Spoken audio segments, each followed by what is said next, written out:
maxaad ka ogtahay noloshii Luqmaan al-Xakiim? Salaam saaxiibayaal, kuma ayuu ahaa Luqmaan al-Xakiim? Luqmaan waxa uu ahaa nin faqiir ah oo aan xoolo badan lahayn, waxaanu ku noolaa magaalo la dhaho Nuuba kuna taalla koonfurta waddanka Masar. Waxaanu ahaa nin muuqaalkiisu yahay mid liita, laakiin Ilaahay waxa uu siiyey xikmad iyo aqoon aad u sarreysa. Culimadu waxay isku khilaafeen inuu ahaa nebi iyo inuu ahaa addoon, weli Eebbe keligii caabuda.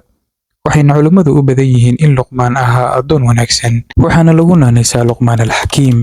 Luqmaan weynidiisa iyo aqoonta uu Eebbe siiyey darteed ayaa loogu magac daray suurad dhan, waana suuradda 31aad, suuratu Luqmaan. Luqmaan waxaa sharaf iyo karaamo ugu filan in Eebbe xikmaddii uu siiyey uu inoogu dhigay tusaale nool iyo ruux ku dayasho mudan. Maalin maalmaha ka mid ah ayaa sayidkiisa ka dalbaday Luqmaan inuu gowraco neef. kadibna waxa uu weydiiyey waa maxay labada wasladood ee ugu wanaagsan ee ku jira neefka. Luqmaan waxa uu soo saaray carabkii iyo wadnihii neefka. Muddo kadib ayuu mudanihii ka codsaday Luqmaan inuu gowraco neef kale oo ka soo saaray labada wasladood ee ugu xun. Luqmaan waxa uu soo jaray carabkii iyo wadnihii, kadibna hor keenay mudanihiisi. Mudanihiisi waxa uu weydiiyey, waxaan ka dalbaday labada wasladood ee ugu fiican, waxaanad ii keentay wadnihii iyo carabkii. sidoo kale waxaan ka dalbaday labada wasladood ee ugu xun, waxaanad ii keentay wadnihii iyo carabkii, ee sidee wax u jiraan.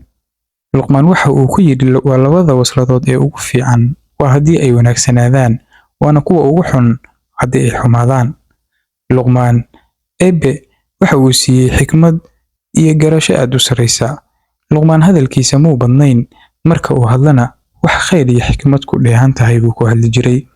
Waxaa la weydiiyey Luqmaan sababta xikmadda iyo nimcadan uu ku helay, waxa uuna ku jawaabay aamusnaanta iyo hadalkayga oo yar, indhahayga oo daboolan iyo ka tegidda waxaan faa'iido ii lahayn.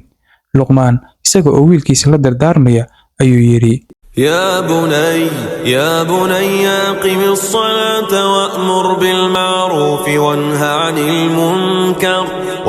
عن المنكر واصبر على ما أصابك إن ذلك من عزم الأمور. aayaddan waxayna tusinaysaa tusaale nool iyo dhaxalgal, waana inaynu ku cibro qaadanno dhammaanteen. Luqmaan lamuusa hadlin wiilkiisa oo keliya, balse innagoo dhan ayuu nala hadlayaa.